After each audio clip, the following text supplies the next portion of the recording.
ಮುಖ್ಯಮಂತ್ರಿ ಅವರು ಈಗ ಹಿಜಾಬ್ ನಿಷೇಧ ಆದೇಶ ಅಲ್ಲ ಸರ್ಕಾರ ಇದೆ ಅದನ್ನು ಹಿಂಪಡಿತೇವೆ ಅಂತ ಹೇಳಿದ್ದಾರೆ. ಮುಖ್ಯಮಂತ್ರಿಯವರು 6 ತಿಂಗಳವರೆಗೆ ಕಾದಿದ್ದಾರೆ ಇದನ್ನು ಹೇಳಲಿಕ್ಕೆ.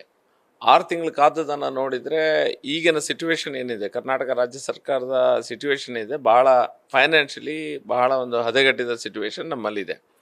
ಮತ್ತು ಕೇಂದ್ರದಲ್ಲಿ ಸಹ 3 ರಾಜ್ಯಗಳಲ್ಲಿ ಹೀನಾಯವಾಗಿ ಕಾಂಗ್ರೆಸ್ ಸೋತಿದೆ. ಸಾವು ಅವರ ಮನೆಯಲ್ಲಿ 350 ಕೋಟಿ ರೂಪಾಯಿ ಸಿಕ್ಕಿದೆ. ಇದೆಲ್ಲ ಇಶ್ಯೂಗಳನ್ನು ಫೇಸ್ ಮಾಡಲಿಕ್ಕೆ ಆಗ್ತಾ ಇಲ್ಲ, ಅವರನ್ನು ಎದುರಿಸಲಿಕ್ಕೆ ಆಗದೆ ಜನರನ್ನು ಸ್ವಲ್ಪ ಡಿಸ್ಟ್ರಾಕ್ಟ್ ಮಾಡುವಂಥ ಒಂದು ಟೆಕ್ನಿಕ್ ಆಗಿ ಈ ಹಿಜಾಬ್ ಇಶ್ಯೂವನ್ನು ಪುನಃ ಅವರು ತೆಗೆಯುವಂಥ ಕೆಲಸಗಳನ್ನು ಮಾಡಿದ್ದಾರೆ. ಮೊದಲನೇದಾಗಿ ಹಿಜಾಬ್ ಬ್ಯಾನ್ ಏನಿದೆ, ಎಜುಕೇಷನ್ ಇನ್ಸ್ಟಿಟ್ಯೂಷನ್ ಒಳಗೆ ಹಿಜಾಬನ್ನು ಹಾಕಬಾರ್ದು ಅನ್ನುವಂಥ ವಿಷಯ ಏನಿದೆ, ಆ ಬ್ಯಾನನ್ನು ಹಿಂಪಡಿತೇವೆ, ಯಾರು ಬೇಕಾದರೆ ಯಾವ ಡ್ರೆಸ್ ಬೇಕಾದರೆ ಹಾಕ್ಕೊಂಡು ಹೋಗಲಿ ಅನ್ನುವಂಥ ಮಾತನ್ನು ಹೇಳ್ತಾ ಇದ್ದಾರೆ. ಹಾಗಾದರೆ ನಾಳೆ ಕೆಲವು ವರ್ಗದ ಮಕ್ಕಳು ಮುಂಡಾಸ್ ಕಟ್ಕೊಂಡು ಬರ್ತಾರೆ, ಶಾಲ್ ಹಾಕ್ಕೊಂಡು ಬರ್ತಾರೆ, ಲುಂಗಿ ಉಟ್ಕೊಂಡು ಮುಂಡು ಉಟ್ಕೊಂಡು ಬರ್ತಾರೆ, ಅಥವಾ ಬೇರೆ ಬೇರೆ ರೀತಿಯ ಡ್ರೆಸ್ಗಳನ್ನು, ಯಾವ ಕಲರ್ ನೀವು ಯೂನಿಫಾರ್ಮ್ನ ಕಲರ್ ಹೇಳ್ತೀರಿ ಅದೇ ಕಲರ್ನ ಬೇರೆ ಬೇರೆ ರೀತಿಯ ಡ್ರೆಸ್ಗಳನ್ನ ಹಾಕ್ಕೊಂಡು ಬರ್ತಾರೆ. ಅದಕ್ಕೆಲ್ಲ ಸಹ ಸಿದ್ದರಾಮಯ್ಯ ಆಸ್ಪದವನ್ನು ಕೊಡಬೇಕು, ಸರ್ಕಾರ ಆಸ್ಪದವನ್ನು ಕೊಡಬೇಕು.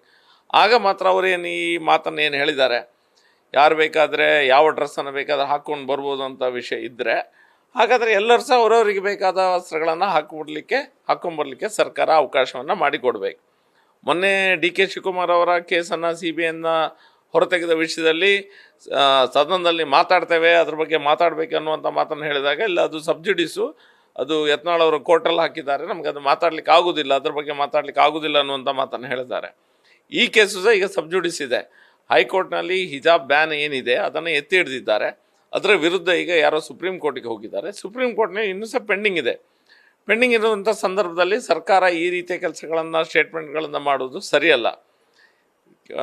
ಮಾತಾಡಿದರೆ ಎಲ್ಲರೂ ತಿಳಿದವನು ನಾನೇ ಕರ್ನಾಟಕದ ಸರ್ವಜ್ಞ ಅನ್ನುವಂಥ ರೀತಿಯಲ್ಲಿ ವರ್ತಿಸ್ತಾರೆ.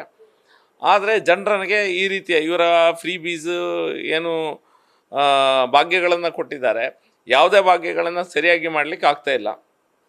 ಎಲ್ಲದ ಸರ್ಕಾರ ಈಗ ಬುರುಸ್ ಅಂತ ಏನಂತ ಹೇಳ್ತೇವೆ, ಬ್ಯಾಂಕ್ರಪ್ಟ್ ಆಗುವಂಥ ಒಂದು ಟೋಟಲಿ ಲಾಸ್ಟ್ ಸಿಚುವೇಶನಲ್ಲಿ ಸರ್ಕಾರ ಬಂದಿದೆ.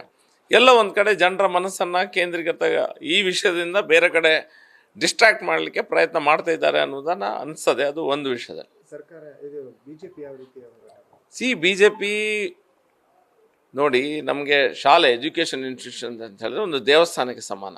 ಅದರಲ್ಲಿ ನಾವೆಲ್ಲರೂ ಸಮಾನರೇ. ಅದಕ್ಕೋಸ್ಕರ ಒಂದು ಯೂನಿಫಾರ್ಮ್ ಅನ್ನುವಂಥ ವಿಷಯಗಳನ್ನು ತರ್ತೇವೆ. ನಾವು ಒಂದು ದೇವಸ್ಥಾನದ ಒಳಗೆ, ಒಂದು ಎಜುಕೇಷನ್ ಇನ್ಸ್ಟಿಟ್ಯೂಷನ್ ಒಳಗೆ ಸಮಾನತೆಯನ್ನು ತರಲಿಕ್ಕಾಗದಿದ್ದರೆ ನಮ್ಮ ಮಕ್ಕಳ ನಡುವೆಯಲ್ಲಿ ನಾವು ಸಮಾಜದಲ್ಲಿ ಸಮಾನತೆಯನ್ನು ತರಲಿಕ್ಕೆ ಅವಕಾಶವೇ ಇರುವುದಿಲ್ಲ. ಹಾಗಾಗಿ ಇದನ್ನು ನಾವು ಖಂಡಿಸ್ತೇವೆ. ಇದು ಸರಿಯಾದ ಒಂದು ಸ್ಟೇಟ್ಮೆಂಟ್ಸ್ ಅಲ್ಲ. ಇದು ಅವರು ಇದ್ದದಾಗೆ ಯಾವಾಗ ಸಹ ಹೀಗೆ ಬಾಯಿ ಬಂದಾಗೆ ಸ್ಟೇಟ್ಮೆಂಟ್ ಕೊಡೋದು ಅಥವಾ ಏನಾದರೂ ಮಾಡೋದನ್ನು ಹೇಳ್ತಾ ಇದ್ದಾರೆ.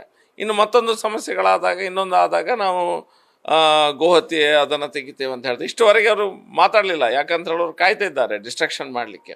ಈಗ ಒಂದೊಂದಾಗಿ ತೆಗೆದು ಹೋಗ್ತದೆ. ಅವರು ಗೌರ್ಮೆಂಟ್ ಫೇಲಿಯರ್ ಆದಾಗನೇ ಒಂದೊಂದು ಇಶ್ಯೂವನ್ನು ಪುನಃ ತೆಗೆದು ಜನರ ಮನಸ್ಸನ್ನು ಡಿಸ್ಟ್ರಾಕ್ಟ್ ಮಾಡುವಂಥ ಪ್ರಯತ್ನವನ್ನು ಮಾಡ್ತಾ ಇದ್ದಾರೆ.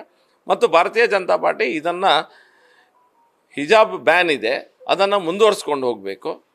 ಎಲ್ಲರೂ ಸಹ, ಎಲ್ಲ ವರ್ಗದ, ಎಲ್ಲ ಮತದ, ಎಲ್ಲ ಜಾತಿಯ ಜನರು ಸಹ ಒಂದೇ ಸಮವಸ್ತ್ರದಲ್ಲಿ ಶಾಲೆ ಒಳಗಾದರೂ, ಎಜುಕೇಷನ್ ಇನ್ಸ್ಟಿಟ್ಯೂಟ್ ಒಳಗಾದರೂ ಸಹ ಒಂದೇ ಸಮವಸ್ತ್ರದಲ್ಲಿ ಇರಬೇಕು ಎನ್ನುವುದು ನಮ್ಮ ಬೇಡಿಕೆ ಮತ್ತು ನಮ್ಮ ಯೋಚನೆ ಸಹ.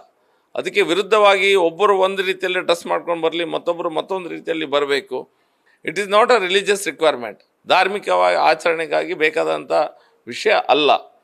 ಶಾಲೆ ಒಳಗೆ ಸಹ ನಾವು ಈ ರೀತಿಯ ವ್ಯವಸ್ಥೆಯನ್ನು ಇವರು ಈ ಯುವ ಮನಸ್ಸುಗಳ ನಡುವೆಯಲ್ಲಿ ಏನೊಂದು ಸಮಾನತೆಯನ್ನು ಬಿಟ್ಟು ಅವರನ್ನು ಬೇರ್ಪಡಿಸುವ ಒಂದು ಪ್ರಯತ್ನವನ್ನು ಮಾಡ್ತಾ ಇದ್ದಾರೆ. ನಾವು ಅದನ್ನು ಖಂಡಿಸ್ತೇವೆ.